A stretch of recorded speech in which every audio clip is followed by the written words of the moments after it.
and welcome to the Unitarian Universalist Fellowship of Midland.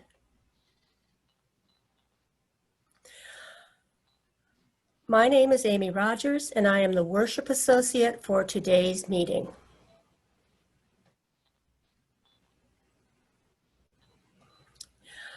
If you haven't already, please type into the chat box who you are and who you have brought with you today.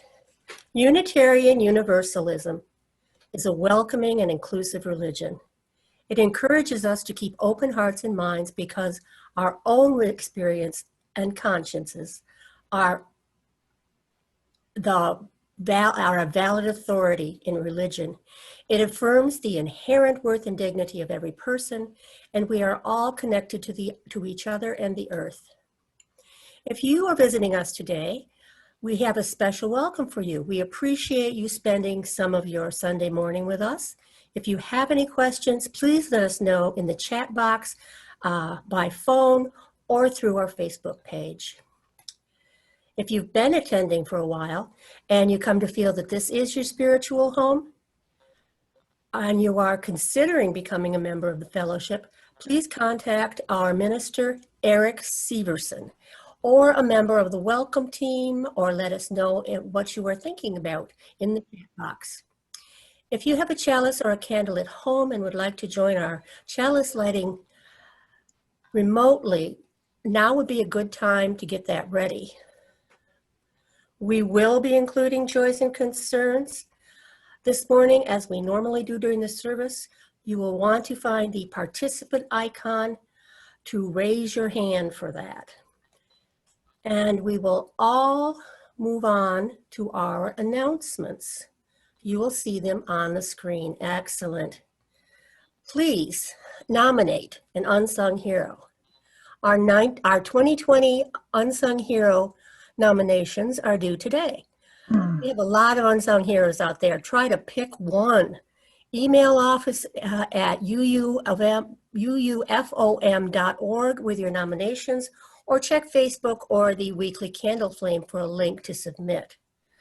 Our unsung hero will be announced at our virtual annual meeting on November 8th. Please notice the changed time. We have a jam-packed calendar in October, and we have decided to move our virtual annual meeting to Sunday, November 8th at 12:15. We hope you all can make it. More information regarding the annual meeting will be shared soon. Currently, the nominating committee is looking to fill the treasurer, one two-year member, and one one-year member of the nominating committee. Please contact the nominating committee, Donna King, Linda Rector, Sasha King, if you are interested and have anyone to recommend. John Lipowitz passed away due to cardiac-related complications on Wednesday, September 30th at Mid-Michigan Medical Center.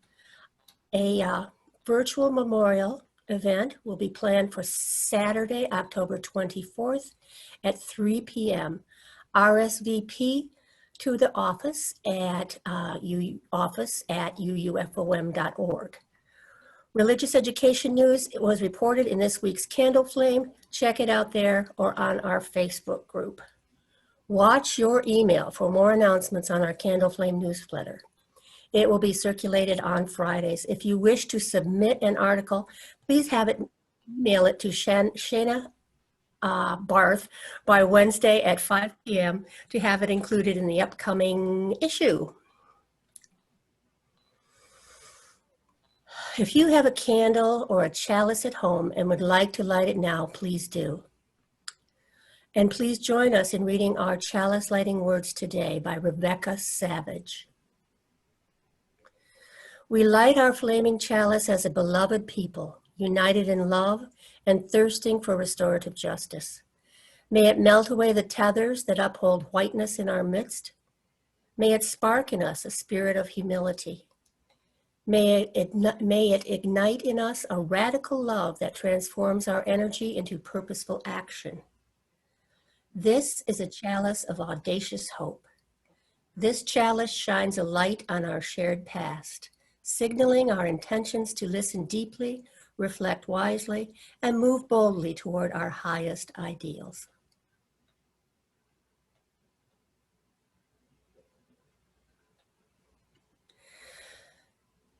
Thank you, Amy. Thank you. Now Eric will share our opening words.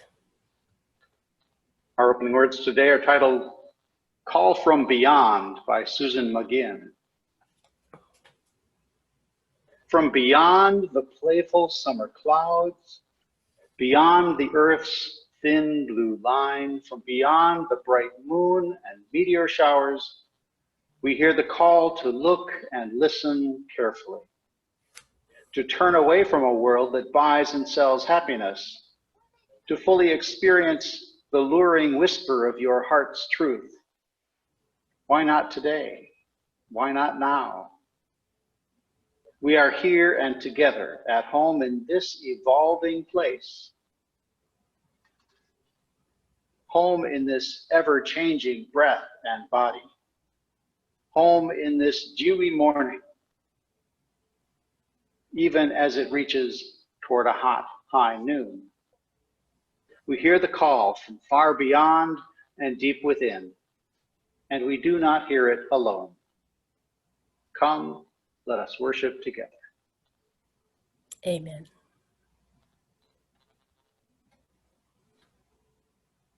Thank you, Eric. With your, excuse me, mics muted, please join Sarah Nuss Warren in singing our opening hymn, number 391, Voice Still and Small by John Corrado.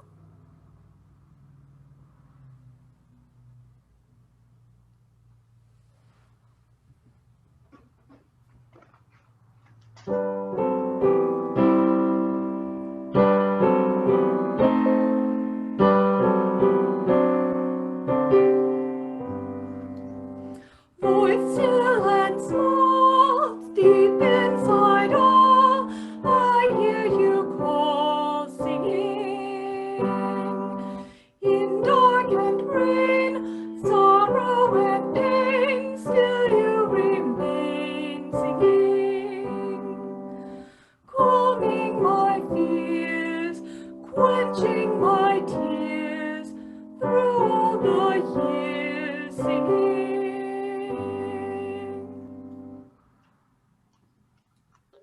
I invite you now to center yourselves into a time of reflection, meditation, or prayer. Today's prayer is actually a music video by Leah Morris called Look Inside. It is fairly short, but I invite you to listen with your whole self.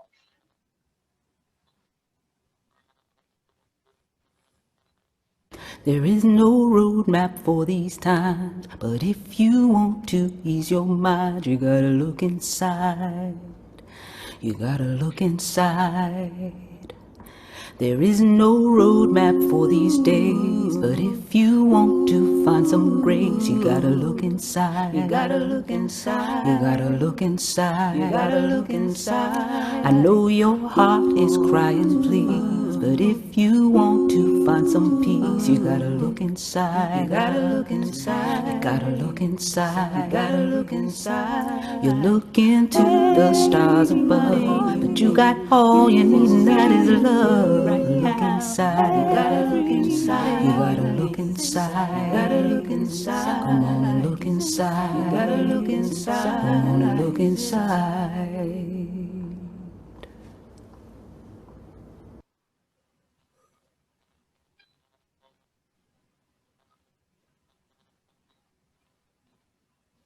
To answer Heather's question, that is singer-songwriter Leah Morris.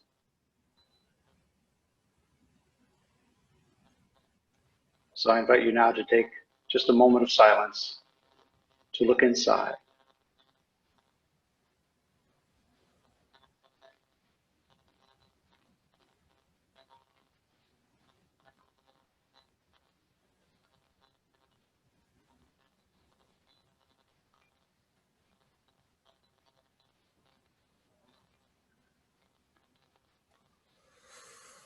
Blessed be.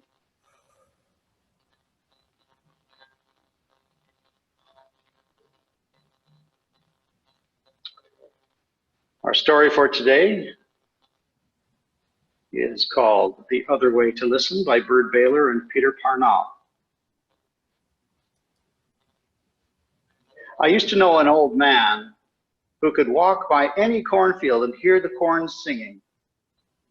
"Teach me," I'd say when we'd pass on by. I never said a word while he was listening. "Just tell me how you learned to hear that corn." And he'd say, "It takes a lot of practice. You can't be in a hurry." And I'd say, "I have the time." He was so good at listening. Once he heard wildflower seeds burst open, beginning to grow underground. That's hard to do. He said he was just lucky to have been by himself up there in the canyon after a rain. He said it was the quietest place he'd ever been, and he stayed there long enough to understand the quiet.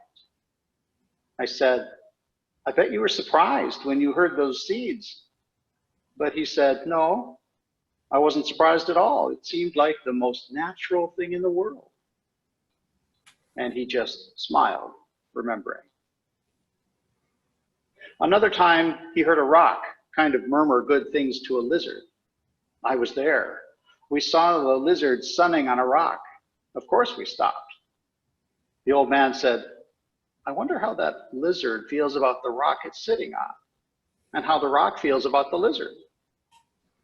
He always asked himself the hard questions that take a while to answer. We leaned against another rock. A long time passed. And then he said, "Did you hear that? They like each other fine." I said, "I didn't hear a thing." And he said, "Sometimes everything being right makes a kind of sound." Just like just now, it wasn't much more than a good feeling that I heard from that old rock. "Were you surprised to hear it?" I always had to ask, and he said, "Not a bit. It seemed like the most natural thing in the world." I said, "I wish I'd heard it too." He said, he thought I might someday. He told me how a friend of his once heard a whole sky full of stars when she was 7. And later on, when she was 83, she heard a cactus blooming in the dark. At first, she didn't know what she was hearing. She found it by just following the sound. There were 20 flowers on one cactus, and they were all white as the moon. The old man said, "Most people never hear those things at all." I said, "I wonder why." He said, "They just don't take the time you need for something that important." I said, "I'll have the time, but first you have to teach me." "I'd like to if I could," he said, "but the thing is, you have to learn it from the hills and ants and lizards and weeds and things like that. They do the teaching around here. Just give me a clue on how to start," I said. And so he said, "Do this. Go get to know one thing as well as you can. It should be something small. Don't start with a mountain. Don't start with the whole Pacific Ocean. Start with one seed pod, or one dry weed, or one horned toad, or one handful of dirt, or one sandy wash." And I said, "I'll take the sandy wash." He said he started with one tree. Every morning of his life when he was young, he climbed a cottonwood and sat there listening. He told me it was worth the time. He said trees are very honest, and they don't care much for fancy people. He said he doesn't know of anything he ever did as important as sitting in that tree. "Tell me everything you can," I said. He said, "Well, you have to respect that tree or hill, or whatever it is you're with. Take a horned toad, for example. If you think you're better than a horned toad, you'll never hear its voice, even if you sit together in the sun forever." And he said, "Don't be ashamed to learn things from bugs or sand or anything," he said. I said, I won't. He thought of one more thing. It's good to walk with people, but sometimes go alone. That way, he said, you can always stop and listen at the right time. I'll remember everything, I said, and I did. But nothing worked. I thought there must be something wrong with me because I only heard wind and quail and coyotes and doves, just things that anyone could hear. I almost gave up trying. Of course, I still went walking in my hills. In fact, I used to sing to them a lot. I thought that since they wouldn't sing to me, I'd just sing to them instead. The day I'm telling you about now, I was singing, and the whole song was this: hello, hills, hello, hills, hello, hills, hello. That was after I had been away 5 days, and I had missed those hills. 5 days. I went out earlier than usual. You know how everything looks new at sunrise? Well, all those hills were looking new. I was just walking where I always walk, but that morning I kept thinking, here I am. I stood at the top of a hill where I always stand, looking down. Hello, hills. Hello, hills. Hello, hills. Hello. All I know is, suddenly I wasn't the only one singing. The hills were singing too. I stopped. I didn't move for maybe an hour. I never listened so hard in my life. Of course, their kind of singing isn't loud. It isn't any sound you can explain. It isn't made with words. You couldn't write it down. All I can say is, it came straight up from those dark, shiny lava rocks, humming. It moved around like wind. It seemed like the oldest sound in the world. All I can say is, I was standing in the middle of that sound at 7 o'clock in the morning, just thinking, here I am. And thinking, listen. And not even being surprised. It seemed like the most natural thing in the world. So I invite our families to share their stories of listening out in the wild.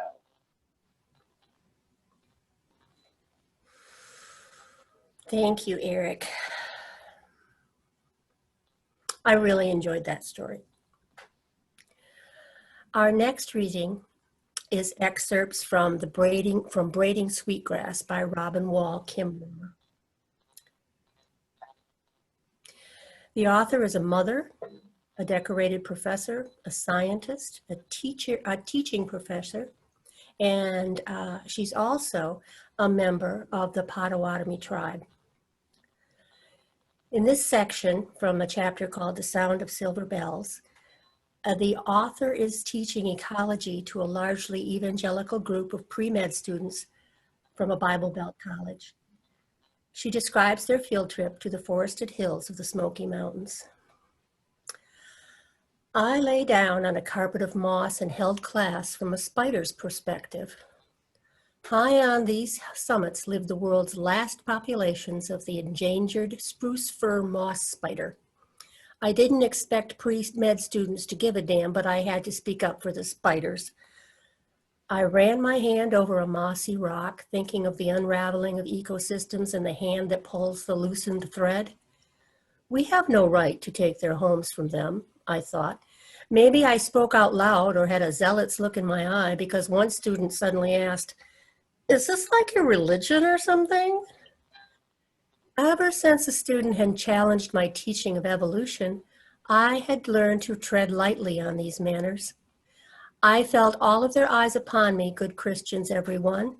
So I hemmed and hawed about loving the woods, started to explain about indigenous environmental philosophies and kinship with the other members of creation. But they looked at me so quizzically that I stopped and then hastened to point out a nearby clump of sporulating ferns. After many miles and many lectures, it was at last Sunday afternoon. Job done, mountains climbed, data collected. My pre-med students were dirty and tired, their notebooks filled with more than 150 non-human species and the mechanisms behind their distributions. I'd have a good report for the dean. We hiked back to the vans in the late golden light, through a stand filled with the pendant blossoms of mountain silverbell that seemed to glow from within like pearly lanterns. With mission accomplished, I was happy just to watch the slant of hazy light over the mountains, for which the park is justly famous. A hermit thrush sang out from the shadows, and a little breeze brought a shower of white petals around us as we walked in that amazing place. I was suddenly so sad. In that moment, I knew I had failed. I had failed to teach the kind of science that I had longed for as a young student, a science deeper than data. I had given them much information, all the patterns and processes laid out so thick as to obscure the most important truth. I missed my chance, leading them down every path save the one that matters most. How will people ever care for the fate of moss spiders if we don't teach students to recognize and respond to the world as gift? I told them all about how it works and nothing about what it meant. I turned to see the students coming down the trail behind me, a petal-strewn path in gauzy light. One person began to sing ever so quietly. Amazing grace, how sweet the sound. One by one, they joined in, singing in the long shadows and the drift of white petals, settling on our shoulders. That saved a wretch like me. I once was lost, but now I'm found. I was humbled. Their singing said everything that my well-intentioned lectures did not. On and on they went, adding harmonies as they walked. They understood harmony in a way that I did not. I heard in their raised voices the same outpouring of love and gratitude for the creation that Sky Woman first sang on the back of Turtle Island. In their caress of that old hymn, I came to know that it wasn't naming the source of wonder that mattered, it was wonder itself. Despite my manic efforts and my checklist of scientific names, I knew now that they hadn't missed it all. I was blind, but now I see. And they did, and so did I. As an enthusiastic young PhD, colonized by the arrogance of science, I had been fooling myself that I was the only teacher. The land is the real teacher.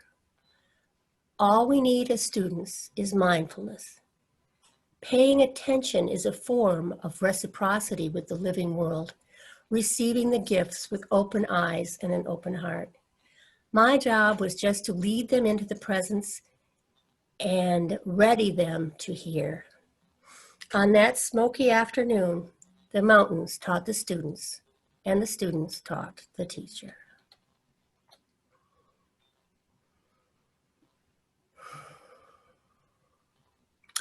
Let us now share an interlude, Traumerei by Robert Schumann, played for us today by Sarah Nuss-Warren.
Thanks so much, Sarah.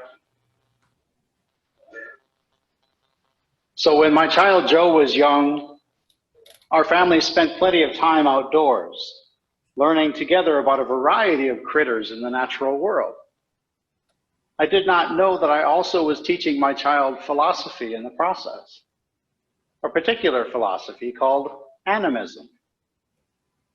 On any given outing when Joe was young, we would speak to birds and bugs and trees and little baby toads as them and not as its. We treated other beings as having feelings, some level of sentience or even intelligence, as if they were co-equal parts of creation in a relationship of parity with all else in existence. This worldview of animism is coherent with the theology of pantheism, seeing a spark of the divine in everything, which we explored a little last week, and with the German philosopher Martin Buber's theology of I, thou, in which each of us shares in the unity of being. These concepts can be hard to hold on to or practice with our society being so polarized. It can be especially difficult during this time of seemingly ceaseless pressure and noise to see or hear beyond the immediate loudest voices and flashiest personalities, to experience more than what is at the surface. Each of today's elements, the elements of today's service, is meant to point us toward the voices of perhaps the most marginalized among us. Each element, while not necessarily from indigenous sources, could stand alone as a homily for today and point us toward new truths. Indigenous voices often are missing from the table, to everyone's loss. While trying not to objectify or romanticize, I believe there is wisdom in the histories, customs, and lived experiences of indigenous peoples around the world. Wisdom that could help us to listen more deeply, ground ourselves, and lead from our hearts with greater love and compassion. In our opening words today, Susan McGinn invited us to hear the call and to look and listen carefully, to turn away from the world that buys and sells happiness, to fully experience the luring whisper of your heart's truth. We hear the call, she wrote, from far beyond and deep within, and we do not hear it alone. Musician Leah Morris also pointed inward. In our meditation, there is no roadmap for these times. But if we want to ease our minds, find some peace or grace, we've got to look inside. Even when our hearts are crying, when we seek peace, and when we look to the stars for relief or deliverance, she says, we have what we need, and that is love. Just look inside. Even our opening hymn recognizes a voice still and small inside us. The song notes that we might consider this inner voice itself a source of tranquility and solace, calming our fears and quenching our tears. Now, tomorrow is Indigenous Peoples Day. Some of us know it as Columbus Day. Indigenous Peoples Day is a holiday created in 1989 as a counter celebration to the colonialism-inspired Columbus Day, which has been around since 1892. Many of us are familiar with the genocide and struggles of Indigenous peoples and their cries for human rights and environmental justice. If you are not, I invite you to do some research. You might start by visiting the Zibawing Center of Cultural Anishinaabe Culture and Lifeway in Mount Pleasant, which highlights the history of the Ojibwe or Chippewa peoples in this area. This past summer, Unitarian Universalists from across the United States adopted a public statement, an action of immediate witness, to address 400 years of white supremacist colonialism. We're a bit late to the party, but at least we're here now. I don't know if I'm more shocked or saddened that it took our religious movement collectively until this year, the 400th anniversary of the first Mayflower voyage, to make a clear declaration of solidarity with Indigenous peoples. Through this action of immediate witness, delegates to our General Assembly, of which I was one, publicly acknowledged and committed Unitarian Universalism, every one of us, to a host of morally necessary actions, which I hope you will research and read about after this service. And I hope that Connie or someone may post a link to that action of immediate witness in the chat today. I've admired Byrd Baylor and Peter Parnall's story, The Other Way to Listen, since my child was young, for the way it describes a way of listening that requires an empathy for the rest of creation. And this past summer, I read most of Robin Wall Kimmerer's book, Braiding Sweetgrass, hoping to use her words for just this type of occasion. In addition to the reading that Amy shared, is a section called Learning the Language of Animacy. Kimmerer describes the revelation she had in learning the Ojibwe language, which is very close to her own Potawatomi. She describes struggling with the Ojibwe dictionary and its many, many verb tenses. For example, to be a Saturday. Since when is a Saturday a verb? She flipped through the dictionary and found all kinds of things that seemed to be verbs. To be a hill, to be red, to be a long sandy stretch of beach, to be a bay, as in Saginaw Bay. Ridiculous, she ranted. A bay is most definitely a person, place, or thing, a noun and not a verb. And then she wrote, she felt an electric current sizzle down her arm and through her finger to the page where the word lay. In that moment, I could smell the water of the bay, watch it rock against the shore and hear it sift into the sand, she wrote. A bay is a noun only if water is dead. When bay is a noun, it is defined by humans trapped between the shores and contained by the word. But to be a bay releases the water from bondage and lets it live. To be a hill, to be a sandy beach, to be a Saturday, all are possible verbs in a world where everything is alive. Indigenous language, she wrote, is a mirror for seeing the animacy of the world, the life that pulses through all things, pines, nuthatches, mushrooms. This is the language she hears in the woods.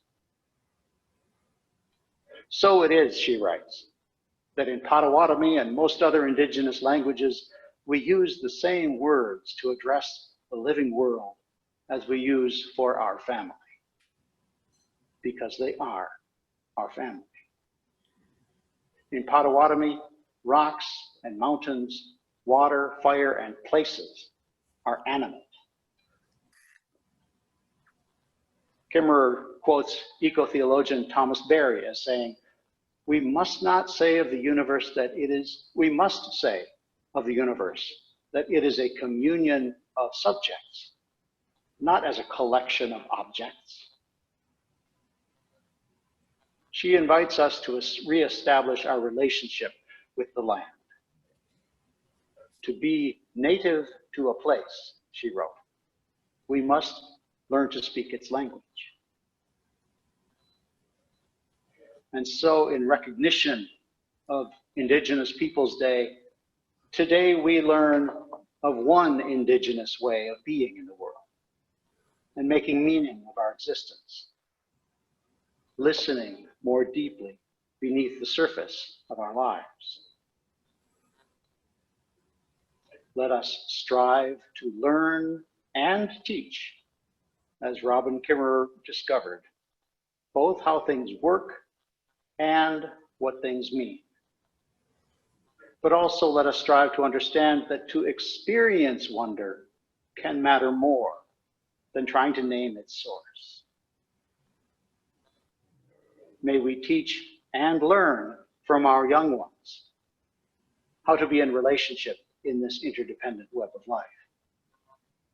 May we assume a spirit of both humility and audacious hope, that we might transform our love and energy into purposeful action.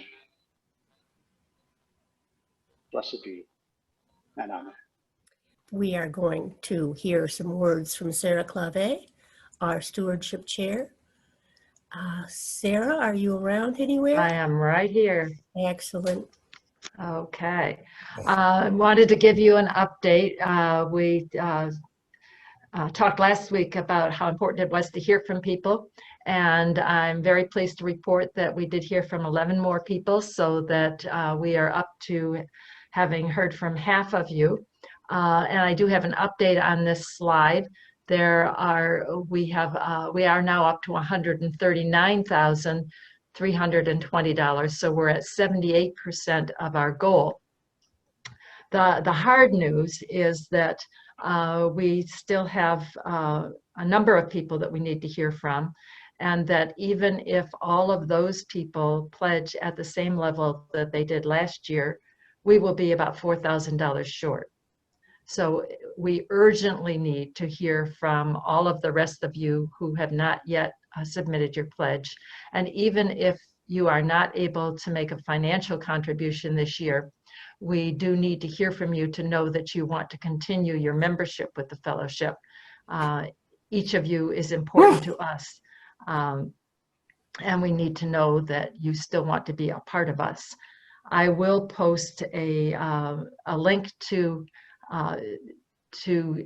the newsletter of a week ago. That does have the links to the full pledge packet and the pledge form. And I see that that Shana has posted a link to the pledge form as well. So I urge you to get back to us as soon as possible. Our stewardship conversation chairs are contacting people and working hard to reach out to you if you have not gotten the materials yet. And thank you to so much to all of you who have responded. We really appreciate it.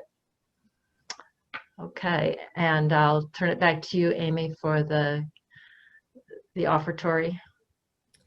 Thank you, Sarah. We affirm the work of this fellowship and its mission through our financial contributions. We continue to rely on your paying your pledge and providing what you would otherwise drop in the collection plate.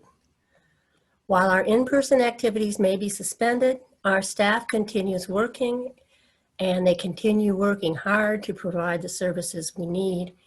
They and the bills still need to be paid. Please give as generously as you can, and may what you give bring you joy.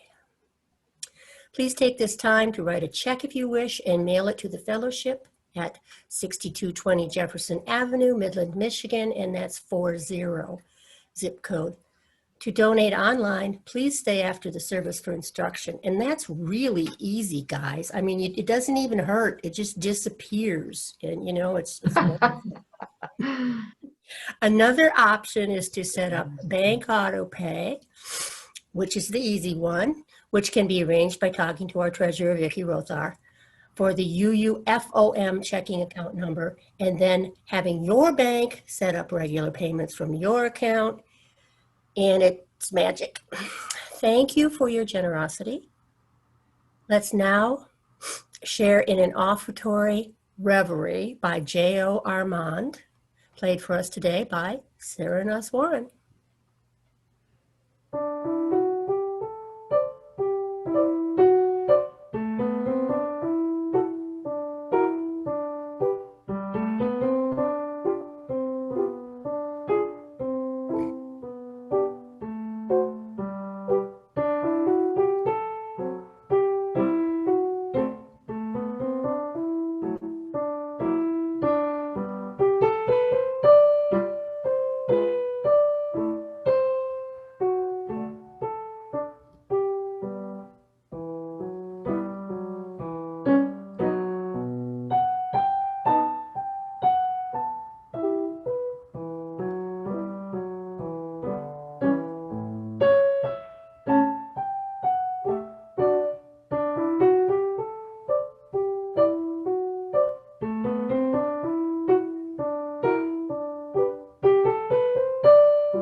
That was lovely. Thank you, Sarah. Now with your mics muted, please join Sarah, Eric, and Ellen in singing our closing hymn. It's number 1001, Breaths, by Birigo Diop and Yisei M. Barnwell.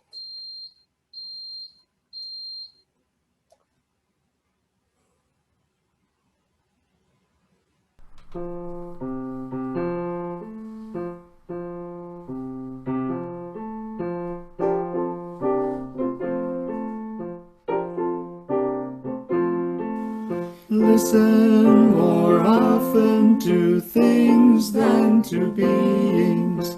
Listen more often to things than to beings. 'Tis the ancestors' breath when the fire's voice is heard. 'Tis the ancestors' breath in the voice of the waters.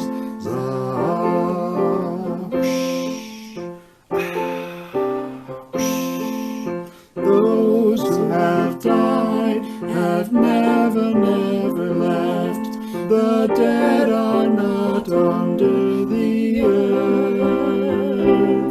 They are in the rustling trees. They are in the growing woods. They are in the crying grass. They are in the moaning rocks. The dead are not under the earth. So listen more often to things than to beings.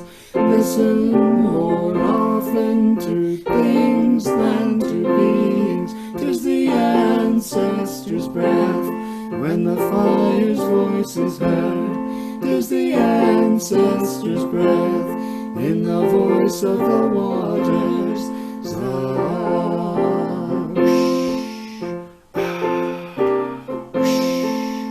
Those who have died have never, never left. The dead have a pact with the living. They are in the woman's breast.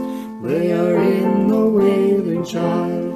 They are with us in our homes. They are with us in this crowd. The dead have a pact with the living. So listen more often to things than to beings. Listen more often to things than to beings. 'Tis the ancestors' breath when the fire's voice is heard. 'Tis the ancestors' breath in the voice of the waters.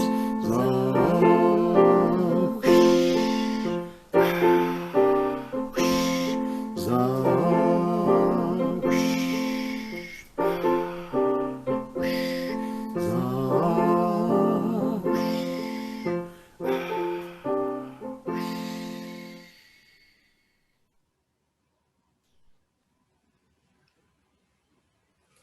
you, Sarah. Our closing words today are attributed to the First Peoples of Australia. We are all visitors here to this time and this place. We are just passing through. Our purpose here is to observe, to learn, to grow, to love. And then we return home.